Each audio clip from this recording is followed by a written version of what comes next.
Hi, Bolivar Road Elementary. I'm Mayor Mike Keville from the village of Chittenango, and I'm in my living room enjoying a little bit of hot cocoa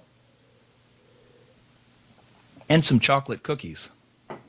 I'm also enjoying The Chocolate Touch by Patrick Skene Catling, and I'm on Chapter 8. Would you like to join me?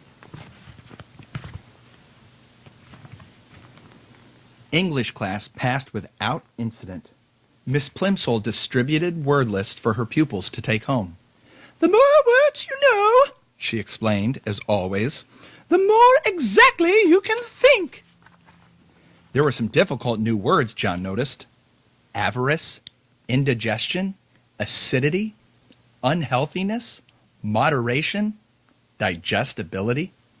As Miss Plimsoll explained the meaning of each one, it seemed to John as though they all had a special bearing on his present uncomfortable condition. As the bell rang, "Very well, class," Miss Plimsoll said. "Time for outside activities. Good afternoon." "Good afternoon, Miss Plimsoll." Miss Plimsoll gave the signal for class dismissal, and the pupils in the front row filed out, followed by those in the second row, including John and Susan. Susan played a violin in the school orchestra, and usually she and John went to the rehearsals in the auditorium together. This time Susan hurried on ahead of him. John followed very slowly. The members of the orchestra were sitting at their music stands on the auditorium stage when John, carrying his dark blue trumpet case, got to his chair in the brass section. Miss Quaver had already begun to explain a difficult passage to the girl who played the flute. "Just after Jay sings, 'Nestling chirp and flee,'" she was saying, "you come in with your trill, 'Doodle, oodle, oodle, oodle, oo.' Do you see the place on your score? Good." "Ah, John," Miss Quaver said. She exclaimed, seeing him in his place. "I'm glad you're not absent. As I have just told the others, this afternoon we're having the first joint rehearsal of my arrangement of A Boy's Song by James Hogg. We've been over the individual parts and all the sections, you will recall. Now it's time to fit the pieces together." John nervously opened his trumpet case and took his shining golden trumpet from its bed of scarlet velvet. The beautiful new instrument gave him his confidence. He worked the valves nimbly with his fingers and looked up at Mrs. Quaver again. "Now, John," she said, "tell me when your little solo begins." Right after the end of the second verse," John promptly replied. He had practiced his part every evening in the basement at home for the last 2 weeks. He knew every note perfectly. "After the line, 'That's the way for Billy and me.'" "Good," Mrs. Quaver said. "And don't forget what I told you, John. This is a happy song. I want you to play ta-ta, ta-ta, ta-ta-ta-ta, simply repeating the rhythm of the voice. And I want you to be light and lively. This is supposed to be the song of a boy who loves romping in the country. Ta-ta, ta-ta, ta-ta-ta-ta." John thought, that shouldn't be difficult. Even with the whole orchestra listening to him, he had played it over and over again at home. But he would have to try extra hard here. This was to be his first solo. Everyone else was depending on him to play it properly. "Right," said Mrs. Quaver brightly.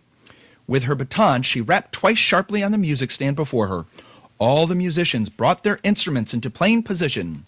Susan poised her bow over the strings of her violin. John held his trumpet close to his mouth and wiggled his fingers on the valves. Mrs. Quaver's baton moved from side to side, up and then down. The cymbals clashed and the drums thumped. The pianist brought his fingers down on the ivory keys of the piano.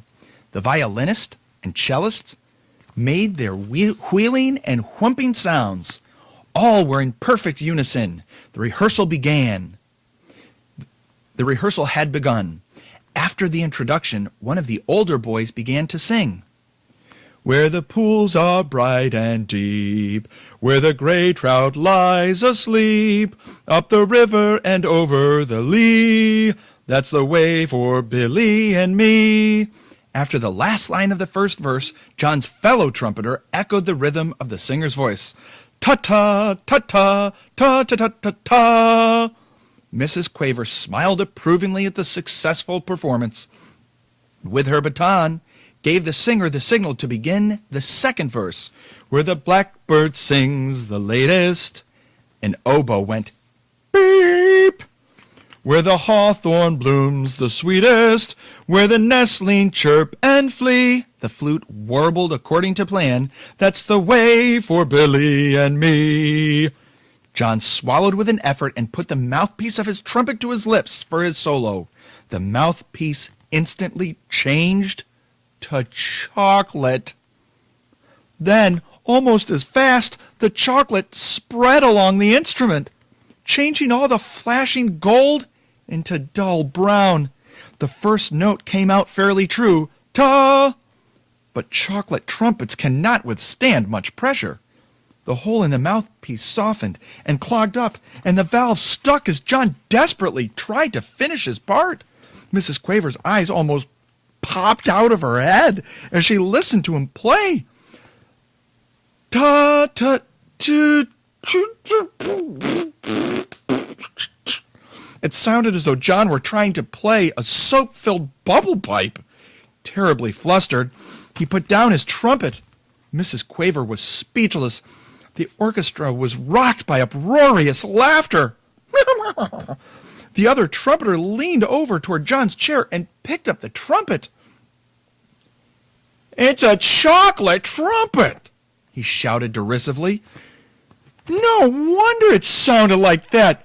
John Midas was trying to play a chocolate." John didn't wait to hear any more. He fled from the stage and out to the playground without stopping even to look around. He ran through the stone gateway and homeward. And here's a picture of the orchestra rehearsal. Well, that's the end of Chapter 8. Just going to finish my hot chocolate. Enjoy the rest of The Chocolate Touch.